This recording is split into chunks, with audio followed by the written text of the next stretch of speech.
bansa sa buong mundo, ang Estados Unidos, ang United Kingdom, France, Canada, Germany, Japan, at Italy. Pag-uusapan nila ang problema ng buong mundo.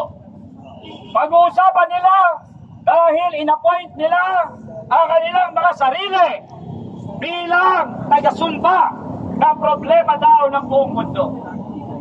Ngunit, alam natin anong problema ng buong mundo.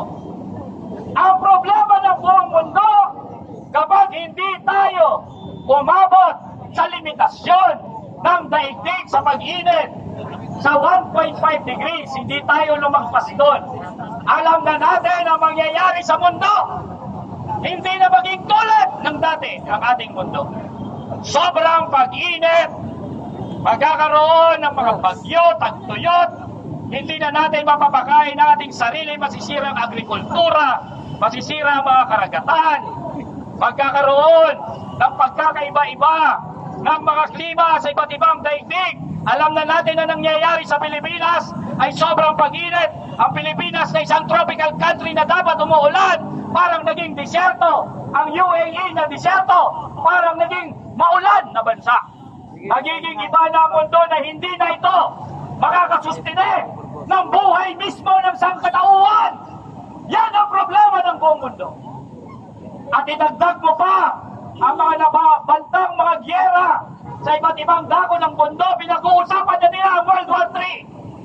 May gyera sa Ukraine, may gyera sa Gaza, at magkakaroon, pasalamat dito sa imperialistang Estados Unidos na ito, magkakaroon ng gyera sa Asia laban sa China. Yan ang problema ng mundo at hindi solusyon ang kanilang pinag-uusapan. Dahil kailangan natin na magkaroon ng solusyon sa paglalaan ng klima, kailangan nilang gastusan itong mayayamang bansa na ito.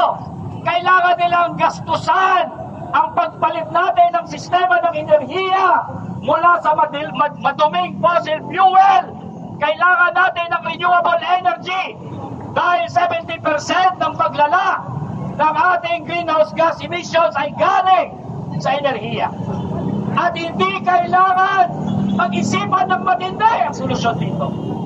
Kailangan gastusan ito ng mayayamang bansa. Ang paglipat natin sa renewable energy, gastusan ito ay kanilang mga utang. Yumaman sila sa paggamit ng maduming enerhiya. Binubuga nila buong mundo ang napinsala. Sila ang gumawa ng problema. Tayo ang sumasalot ng bagyo. Sila ang bugan ng greenhouse gas emissions. Tayo ang mga namamatay.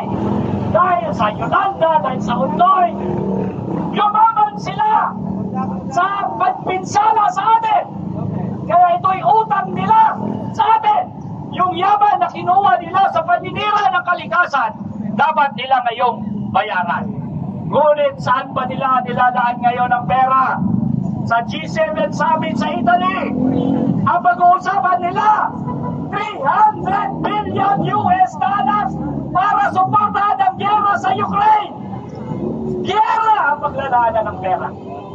Paglalaanan din nila ng pera ang pagpatay ng Israel sa mga Palestino. Gyera na naman.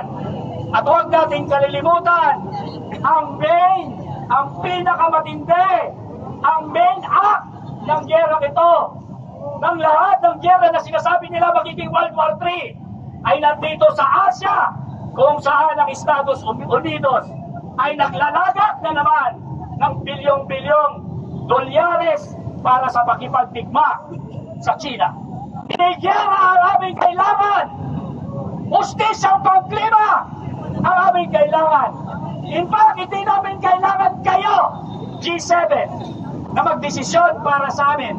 Dahil dinesisyonan na mismo ng kalikasan na kung hindi natin susolusyonan ang problema sa klima, kahit ano ba ang desisyon nyo dyan, anong mga solusyon ang gusto ninyong gawin, kapag tinakda ng kaligtasan na magugunaw ang mundo, magugunaw tayong lahat. Ito ay isang scientificong konklusyon. Kaya dapat mag-isip-isip. Ito mga sinasabi natin advanced countries ng mundo. Kung gyera paglalagakan o hustisyang klima. Sinasabi natin ngayon at ginigiit sa mga mayayamang bansang ito, hustisyang klima, hindi gera!